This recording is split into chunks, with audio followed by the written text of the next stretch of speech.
خوشحالی آئے گی تو یہ تمام میکرو اکنامک انڈیکیٹرز، یہ میں نہیں کہہ رہا، ورلڈ بینک نے شہباز شریف کے ایف بی آر کے ریفارمز کی تعریف کی کہ آپ نے ایف بی آر کے اچھے ریفارمز کیے، آپ کی اکانومی ٹھیک سمت میں جا رہی ہے. آپ فچ کی ریٹنگز دیکھ لیں، موڈی کی ریٹنگز دیکھ لیں. دیکھیے جب مہنگائی کم ہوتی ہے، جب آپ کا انٹرسٹ ریٹ نیچے جاتا ہے، جب آپ کے زر مبادلہ کے ذخائر بڑھتے ہیں، تاریخی سطح پہ گئے. عمران خان کے دور میں آپ دیکھ لیں کہ زر مبادلہ کے ذخائر کیا تھے، اور جب ہمیں پی ڈی ایم کی گورنمنٹ ملی تو ڈالر کا کیا ریٹ تھا اور ڈالر کے ریٹ کو کیسے قابو کیا گیا. تو میں تو اس پہ 1 گھنٹہ بھی بات کر سکتا ہوں، مگر میرا خیال ہے معاشی لیکچر اتنا ہی بڑا ہے. سر یہ بتائیے، کافی چیزیں آپ نے بتا دی، کافی سارے جو اہداف ہیں وہ حکومت نے حاصل بھی کر لیے ہیں، اور اس کے باوجود جب لوکل گورنمنٹ کے الیکشن کی بات ہو رہی ہے تو آپ اس کو جو ہے غیر جماعتی کروانا چاہ رہے ہیں. کیا عوام میں آپ کو پذیرائی حاصل نہیں ہے اتنے کام کرنے کے باوجود؟ دیکھیے میں تو لوکل گورنمنٹ کے سسٹم میں بڑا میرا ایک یقین ہے،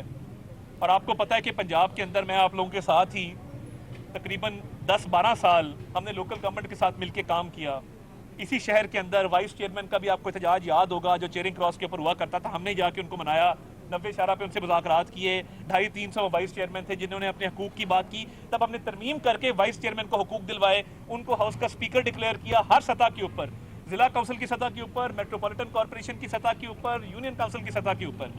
تو دیکھیے جو یہ قانون بنایا گیا ہے اس پہ وزیر بلدیات پنجاب نے وسیع تر مشاورت کی ہے، اور یہ پہلی مرتبہ نہیں ہے کہ غیر جماعتی انتخابات ہونے جا رہے ہیں. اس سے پہلے بھی غیر جماعتی انتخابات جو ہیں بلدیات کے پنجاب کے اندر ہوئے ہیں، اور اس کے اندر کچھ کورٹ کے آرڈرز بھی موجود ہیں. اس پہ ابہام دور ہو جائے گا، اور بلدیات کے انتخابات ہونے چاہیے، جلد ہونے چاہیے، اور میں سمجھتا ہوں کہ ایک مؤثر عوام کی نمائندگی اس میں آنی چاہیے. ہو گیا نا؟ تھینک یو، بہت شکریہ، بہت شکریہ، تھینک یو. لاہور میں وفاقی وزیر اطلاعات و نشریات عطا اللہ تارڑ کی میڈیا سے گفتگو جاری تھی، جس میں ان کا بتایا تھا کہ بانی پی ٹی آئی نے جانتے بوجھتے جھوٹے الزام عائد کیے.